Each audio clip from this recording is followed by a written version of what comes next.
Hello friends, तो आज हम बात करते हैं भारत की विदेश नीति एवं पड़ोसी देशों के साथ उनके संबंध। वैसे तो ये विदेश नीति टॉपिक बहुत बड़ा है, लेकिन उन्हीं मुद्दों पे बात करेंगे जो परीक्षा के लिए बेहद उपयोगी हैं। जैसे देखिए आप, पंडित जवाहरलाल नेहरू भारतीय विदेश नीति के जनक माने जाते हैं। उसके अलावा पंचशील समझौता है, ये कल भी मैंने आपको समझाया था, लेकिन आप थोड़ा डिटेल से देख लीजिए। पंचशील समझौता भारतीय विदेश नीति की अमूल्य नीति। पंचशील का प्रतिपादन 29 अप्रैल 1954 को पंडित जवाहरलाल नेहरू और चीन के तत्कालीन प्रधानमंत्री चाउ इन लाइन के मध्य हुआ था। इसमें 5 सिद्धांत थे। दो, एक दूसरे की अखंडता और संप्रभुता का सम्मान करेंगे, एक दूसरे पर आक्रमण नहीं करेंगे, एक दूसरे के आंतरिक मामलों में हस्तक्षेप नहीं करेंगे, परस्पर सम्मान में परस्पर लाभ की भावना, शांतिपूर्ण सहअस्तित्व। 14 दिसंबर 1959 को संयुक्त राष्ट्र संघ ने भी इस सिद्धांत को स्वीकार। उसके अलावा गुटनिरपेक्ष सिद्धांत क्या है? भारत गुटनिरपेक्ष आंदोलन का जनक माना जाता है। गुटनिरपेक्ष शब्द का पहली बार प्रयोग वी.के. कृष्ण मेनन ने किया था, तो भारत के पूर्व रक्षा मंत्री रहे हैं। गुटनिरपेक्ष शब्द को पहली बार वैज्ञानिक अर्थ में समझाने वाले जॉर्ज लिस्का थे। गुटनिरपेक्ष क्या है, ये देखो थोड़ा सा बता देता हूँ मैं आपको। स्वतंत्र विदेश नीति का निर्माण करना विश्व को गुटों से मुक्त करने का आंदोलन है।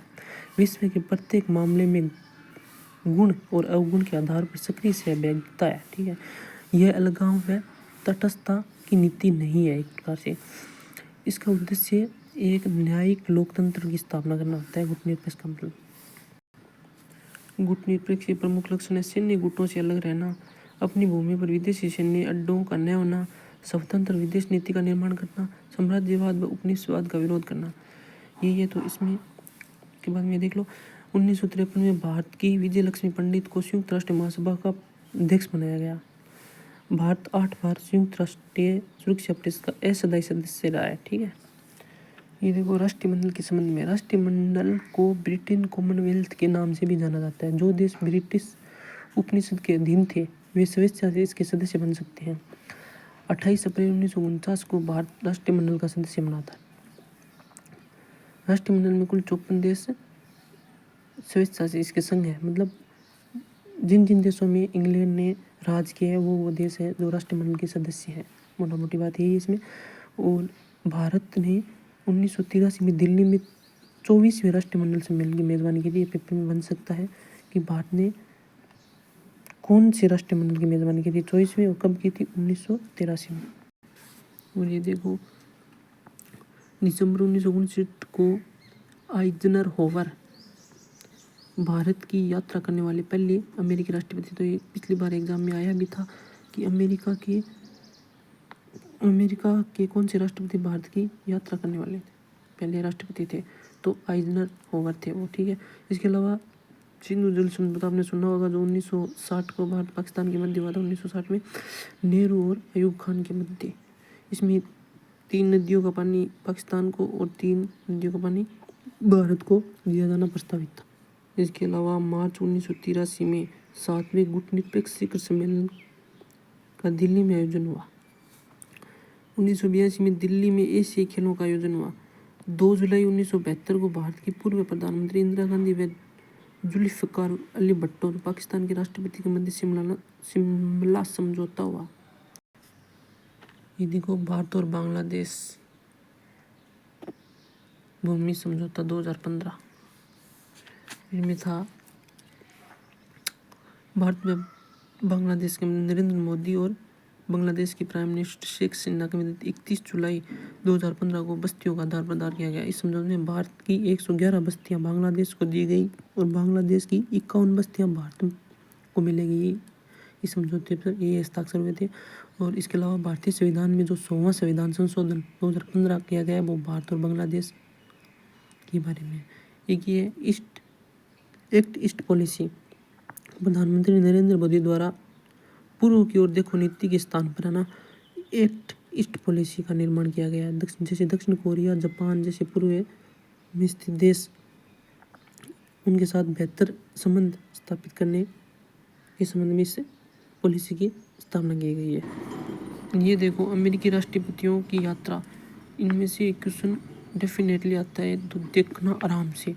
डी आइजनहावर दिसंबर 1959 को प्रधानमंत्री जवाहरलाल नेहरू के समय अमेरिका के प्रथम राष्ट्रपति जो भारत की यात्रा करी थी। ठीक है, इसके अलावा Richard Nixon, Jimmy Carter, will Clinton 2000 में प्रधानमंत्री अटल बिहारी वाजपेयी के समय आए थे। डब्ल्यू हुस्सो मनमोहन सिंह में 2006 में आए थे, ये थोड़ा ध्यान रखना। इसके अलावा बराक ओबामा 2010 में भी आए थे, बराक ओबामा 2015 में भी आए थे। 10 में आए थे उसमें प्रधानमंत्री थे नरेंद्र मोदी, 10 में आए थे तो प्रधानमंत्री थे मनमोहन सिंह और 15 में आए तब पीएम थे मोदी। तो ये क्वेश्चन बन सकता है कि भारत में सर्वाधिक बार आने वाले अमेरिकी राष्ट्रपति बराक ओबामा थे। ठीक है, जो कि 2 बार आए थे। इसके अलावा डोनाल्ड ट्रंप फरवरी 2020 में आए थे पीएम मोदी के इसमें। जो बाइडेन अभी 2023 आए थे। और नरेंद्र मोदी के कार्यकाल में 3 अमेरिकी राष्ट्रपति भारत की यात्रा पर आए, ये ध्यान में रखना। बराक ओबामा है 2 बार भारत यात्रा पर आए हैं और ओबामा गणतंत्र दिवस समारोह के मुख्य अतिथि बनने वाले पहले अमेरिकी राष्ट्रपति थे। ये नरेंद्र मोदी के कार्यकाल में 3 अमेरिकी राष्ट्रपति थे, एक तो देख लो बाइडेन और डोनाल्ड ट्रंप, बराक ओबामा। ठीक है, ये सिद्धांत देखो बहुत इंपॉर्टेंट है, एक क्वेश्चन इसमें डेफिनेटली आता है। गुजराल सिद्धांत 1996, गुजराल सिद्धांत का प्रतिपादन 1996 में तत्कालीन देवगढ़ा सरकार, उसमें देवगढ़ा प्रधानमंत्री थे और विदेश मंत्री इंद्र कुमार गुजराल इनके अध्यक्ष बनाए गए थे गुजराल सिद्धांत के।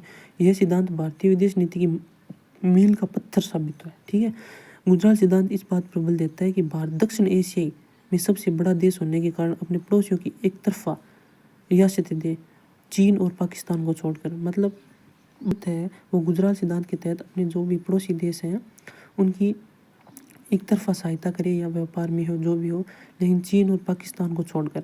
ये थोड़े दुश्मन जैसे देश हैं, इसलिए इस सिद्धांत के माध्यम से पड़ोसी देश को एक तरफा वित्तीय सहायता, व्यापार में छूट, गैर रणनीतिक मुद्दों पर सहायता देने की नीति अपनाई जानी चाहिए। इस सिद्धांत में कहा गया है कि हमें उत्तर व पश्चिम से 2 विरोधी पड़ोसियों का सामना करना है, जैसे कि उत्तर में चीन हो गया और पश्चिम में पाकिस्तान हो गया। इसके अलावा एक्ट ईस्ट पॉलिसी 2014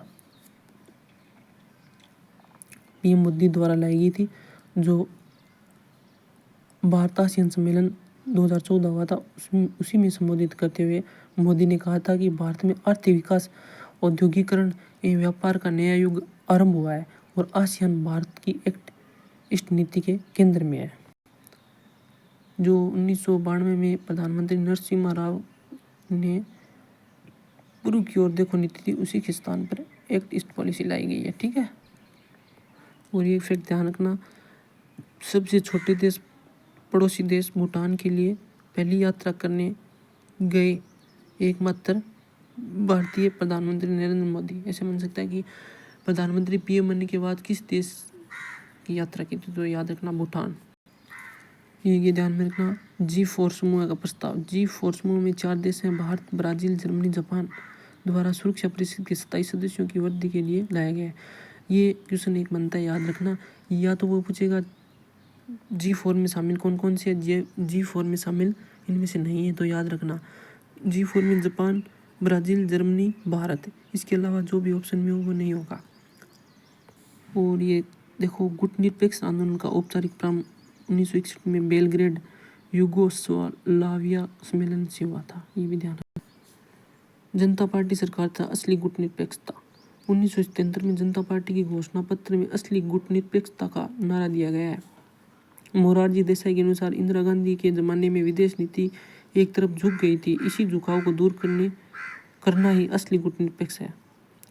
नई दिल्ली सम्मेलन 1983 में इंदिरा गांधी के नेतृत्व में नई दिल्ली में निर्गुट देशों का 7वां शिखर सम्मेलन आयोजित करके भारत विश्व स्तर पर निर्गुट आंदोलन का प्रमुख प्रवक्ता बन गया। तो ये ध्यान रखना 7वां गुटनिरपेक्ष आंदोलन कहाँ हुआ था, तो याद रखना नई दिल्ली में हुआ था। और कब हुआ था, 1983 में हुआ था, और उस समय भारत के प्रधानमंत्री थे इंदिरा गांधी। नेहरू की विदेश नीति के 3 बड़े उद्देश्य थे, संप्रभुता को बचाए रखना, क्षेत्रीय अखंडता को बनाए रखना, तेज रफ्तार से आर्थिक विकास करना। ये 3 उद्देश्य थे विदेश नीति के नेहरू के अनुसार। तो ये वीडियो काफ़ी बड़ा हो गया है, तो नेक्स्ट वीडियो में हम विदेश नीति के बारे में फिर से बात करते हैं। Thank you, bye bye.